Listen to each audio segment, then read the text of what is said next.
నమస్కారం ఎడిటర్ గారు. నమస్కారం. ఎవరమ్మా? ఈ వారం మన ఆంధ్రవిని ముఖ చిత్రం అద్భుతం. కొత్త సీరియల్ చట్టబతుకులు నా హృదయాన్ని ఆకట్టుకుంది.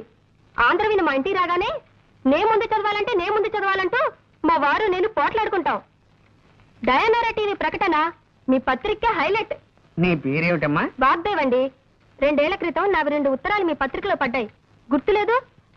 గుర్తుంది. లేకే కేవలం ఆ ఉత్తరాల వల్లే మా పత్రిక సర్క్యులేషన్ 10,000కు పడిపోయింది. నువ్వేనా తల్లి?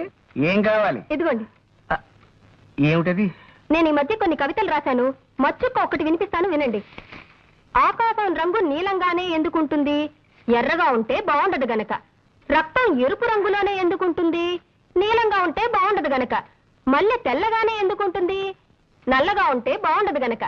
ఈ విన్నా కూడా నేను ఎందుకు బతికే ఉన్నాను, నాకు చావు రాలేదు గనక. చాలా బాగుందండి. ఈ వాక్యాన్ని కూడా కలుపుతాను, వీటిని మీ పత్రికలో వేయించండి. వీటిని ఇక్కడే ఉంచుతాను.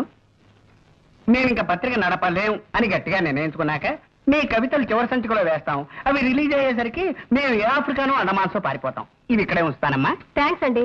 పోతే ఎవరు పోతేనమ్మా? నేనా? ఇది కాస్త తినండి. పోవడానికేనమ్మా?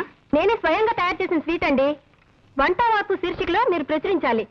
అరటిపండు లంబా లంబా అని దీని పేరు పెట్టాను. అరటిపండు లంబా లంబానా?